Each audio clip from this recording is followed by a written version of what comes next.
Halo semuanya, kami dari kelompok 2. Hari ini kami akan membawakan sebuah materi. Tapi sebelum itu kami akan memperkenalkan diri terlebih dahulu. Mulai dari kanan. Perkenalkan, nama saya Egwasti Ayu Agung Susinta Kirana, absen 8. Lalu sebelah kiri. Nama saya Gustiana Galestari, absen 9. Lalu saya Nikita Mary Pratnya Pramita, absen 29. Kali ini kami akan membawakan materi tentang Organisasi keagamaan. Mari kita lihat materinya.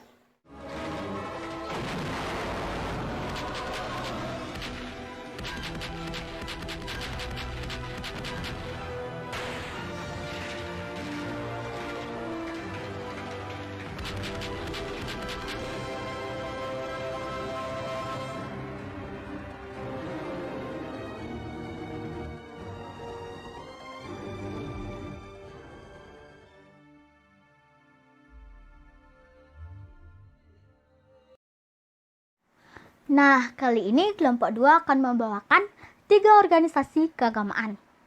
Mari kita mulai. Yang pertama ada Muhammadiyah. Pendiri Muhammadiyah adalah Ahmad Dahlan yang didirikan pada 18 November 1912. Ahmad Dahlan menyadari banyaknya masyarakat Indonesia yang menganut Islam dengan berbagai macam pengaruh mistik. Ketidakmurnian ajaran Islam ini memang merupakan dampak dari adaptasi yang tidak tuntas di masyarakat, yaitu antara tradisi Islam dengan tradisi lokal yang kental dengan paham, animisme, dan dinamisme. Perlu diketahui juga, Muhammadiyah memiliki tujuan yang menjadi pedoman dalam melakukan perubahan di masyarakat. Muhammadiyah merupakan gerakan Islam yang melaksanakan dakwah amar ma'ruf nahi munkar dengan tujuan menegakkan dan menjunjung tinggi agama Islam. Tujuan Muhammadiyah ini dilakukan untuk membangun masyarakat Islam yang sebenar-benarnya. Nah, adapun visi dan misi dari Muhammadiyah.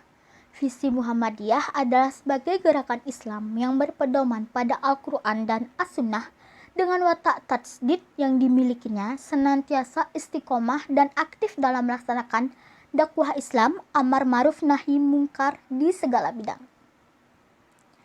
Untuk mencapai visi organisasi, Muhammadiyah juga menetapkan beberapa misi. Yang pertama, menegakkan keyakinan tauhid yang murni sesuai dengan ajaran Allah yang dibawa oleh Rasulullah yang disyariatkan sejak Nabi Nuh hingga Nabi Muhammad.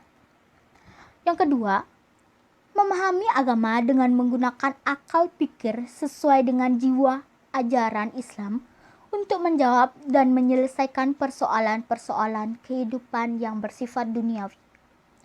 Yang ketiga, menyebarluaskan ajaran Islam yang bersumber pada Al-Quran dan sebagai kitab Allah yang terakhir untuk umat manusia sebagai penjelasannya.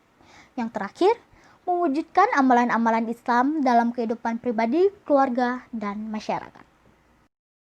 Yang kedua, Nahdlatul Ulama merupakan salah satu organisasi keagamaan pada saat masa kolonial yang didirikan oleh Kiai Haji Hasyim Asy'ari pada tanggal 21 Januari 1926. Terdapat banyak faktor yang melatar belakangi berdirinya Nahdlatul Ulama.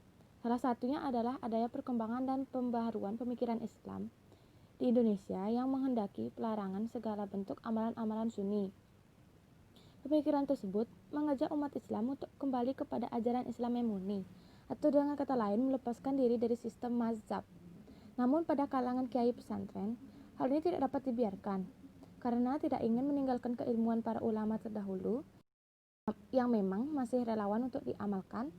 Oleh karena itu, para ulama dan kiai mendesak agar Nahdlatul Ulama segera didirikan sebagai upaya menghadapi pemikiran-pemikiran Islam yang murni atau lepas dari mazhab. Dalam menegaskan prinsip dasar organisasi ini, maka Kiai Haji Hasyim Asy'ari merumuskan kitab Kunan Asasi atau prinsip dasar serta merumuskan kitab I'tiqad Ahlussunnah wal Jamaah. Kedua kitab tersebut kemudian diejawantahkan dalam Kitnah NU yang dijadikan sebagai dasar dan rujukan warga NU dalam berpikir dan bertindak dalam bidang sosial, keagamaan, dan politik.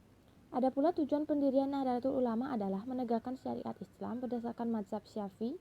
Tujuan ini ditempuh dengan cara memelihara hubungan keempat aliran atau mazhab tersebut.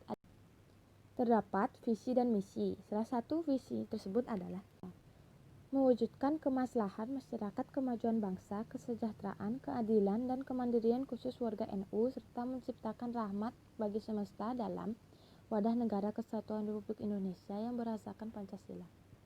Ada pula misinya, yaitu mengembangkan gerakan penyebaran Islam Al-Sunnah wal Jamaah An-Nadiyah untuk mewujudkan umat yang memiliki karakter tawasud atau moderat, tawazun atau seimbang, itidal atau tegak lurus, dan tamasuk atau toleran.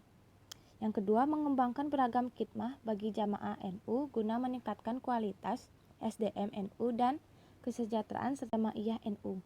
Yang ketiga, mempengaruhi para pemutus kebijakan maupun undang-undang agar produk kebijakan maupun UU yang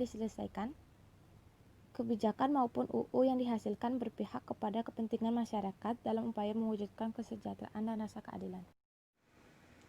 Organisasi yang ketiga yaitu Sarekat Islam. Pendiri Haji Samanudi, didirikan 16 Oktober 1905.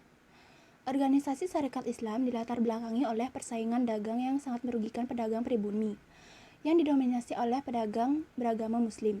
Sejak kelahiran pedagang-pedagang asing Tionghoa yang lebih berhasil dan lebih maju jika dibandingkan dengan pedagang pribumi, sehingga akhirnya muncullah status dan hal yang lebih tinggi yang diperoleh oleh pedagang asing asal Tionghoa.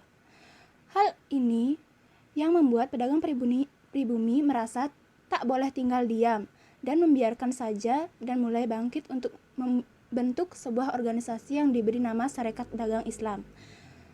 Tujuannya membantu kesulitan usaha dari anggotanya, membantu masyarakat pribumi mengembangkan jiwa berdagang asing, menaikkan derajat rakyat, memperbaiki pendapat salah mengenai agama Islam, hidup berdasarkan dengan ajaran agama Islam. Visi misinya yaitu memajukan semangat dagang bangsa, memajukan kecerdasan rakyat dan hidup menurut perintah agama dan menghilangkan paham-paham keliru mengenai agama Islam. Nah, itu dia materinya. Jangan lupa tetap jaga kesehatan dan ikuti protokol kesehatan. Dadah! Wait a minute! Nah, itu materi yang... Tuh dulu aku mau ngomong apa? Kami dari kelompok 2. Sebelum itu,